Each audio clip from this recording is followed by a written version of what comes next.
తమాషా అంటావా ఏమంటావు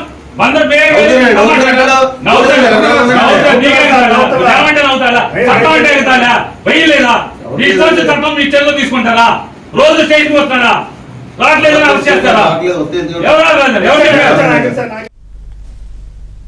రైట్. మాజీ మంత్రి పేర్ని నానిపై చిలకలపూడి పిఎస్ లో కేసు నమోదైంది. పేర్ని నానితో పాటు మరో 29 మందిపై పోలీసులు కేసు నమోదు చేశారు. ఆర్పేట సీఐపై నిన్న పేర్ని నాని వైసీపీ నేతలు దౌర్జన్యానికి పాల్పడ్డారు.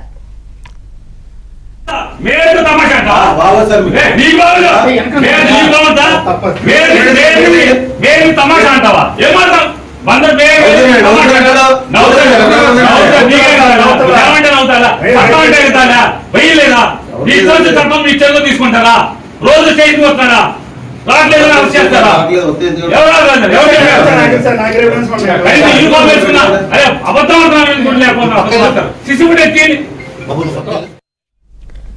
మాజీ మంత్రి పేర్ని నానిపై చిలకలపూడి పిఎస్ లో కేసు నమోదైంది. పేర్ని నానితో పాటు మరో 29 మందిపై పోలీసులు కేసు నమోదు చేశారు. ఆర్పేట సీఐపై నిన్న పేర్ని నాని వైసీపీ నేతలు దౌర్జన్యానికి పాల్పడ్డారు. మచిలీపట్నం పిఎస్ లో ఘటనపై ఎస్పీ సీరియస్ అయ్యారు. గతంలో మచిలీపట్నం మెడికల్ కాలేజ్ దగ్గర నిరసనకు వెళ్తున్న వైసీపీ నేతలను అడ్డుకుని పోలీసులు వారిపై కేసు నమోదు చేశారు. ఈ కేసు విచారణ కోసం వైసీపీ నేత సుబ్బన్నను పిఎస్ కు పిలవడంతో ఈ వివాదం జరిగింది. మరిన్ని వివరాలు అందించేందుకు మా ప్రతినిధి ప్రసాద్ సిద్ధంగా ఉన్నారు. ప్రసాద్, పేర్ని నానిపై కేసు నమోదైంది. ఏ సెక్షన్స్ కింద కేసు నమోదు చేశారు? ఏంటి, ఎటువంటి యాక్షన్స్ ఉండే అవకాశం ఉంది? మాజీ మంత్రి వైసీపీ నేత పేర్ని నాని వ్యవహారాలపై పోలీసులు తీవ్ర ఆక్షేపణ వ్యక్తం చేస్తా ఉన్నారు.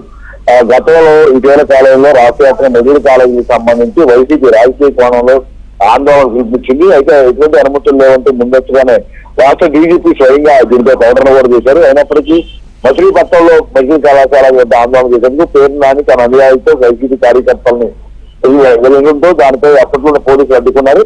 ఆ సమయంలో పోలీసులు ఆంక్షలు ఉల్లంఘించి వ్యవహరించిన పేర్ని నానితో పాటు మరో 30 మందిపై కూడా కేసులు నమోదు చేయడంతో పాటు వారందరూ విచారణ రావండి 41 కింద నోటీసులు కూడా జారీ చేశారు. అందులో భాగంగానే నిన్న పేర్ని నానికి అత్యంత సన్నిహితుడిగా ఉన్న ఆ వ్యక్తిని విచారణ పిలిచారు. ఆ సమయంలో మధ్యాహ్నం వరకు అతను విచారిస్తున్న నేపథ్యంలో ఈ విషయం తెలుసుకున్న పేర్ని నాని స్టేషన్కి వెళ్లి పోలీసులతో మర్యాదగా మంచిగా మాట్లాడి కేసు వివరాలు తెలుసుకోవాల్సిన పేర్ని నాని ఒకసారిగా సీఐపై చాలా దురుసుగా మాట్లాడుతున్నారు కదా, మీ సంగతి తెలుస్తానంటూ కూడా హెచ్చరించిన వైరం వీడియో కూడా పెద్ద ఎత్తున వైరల్ అయింది.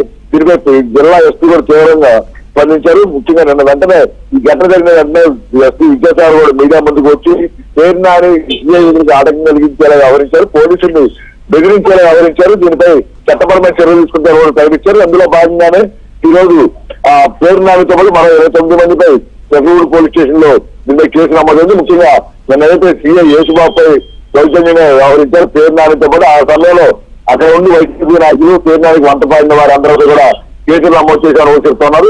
ముఖ్యంగా పోలీసులకు ఆటంకం కలిగిస్తే వారిపై నాన్ బెయిలబుల్ సెక్షన్ కేసు నమోదు చేసే అవకాశం ఉందని చెప్తున్నారు. ఆ కోణంలో కూడా ఇప్పుడు ఆలోచన చేసినట్టు కూడా చెప్తా ఉన్న పరిస్థితి.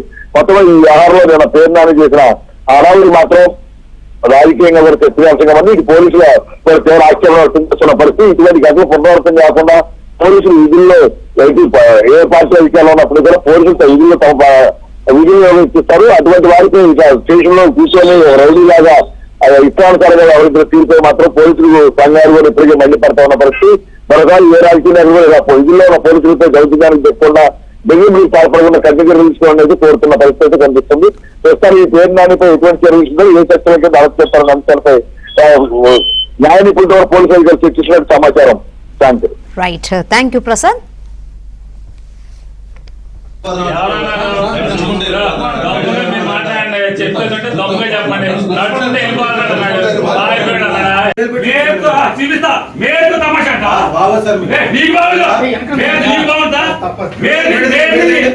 తమాషా అంటావా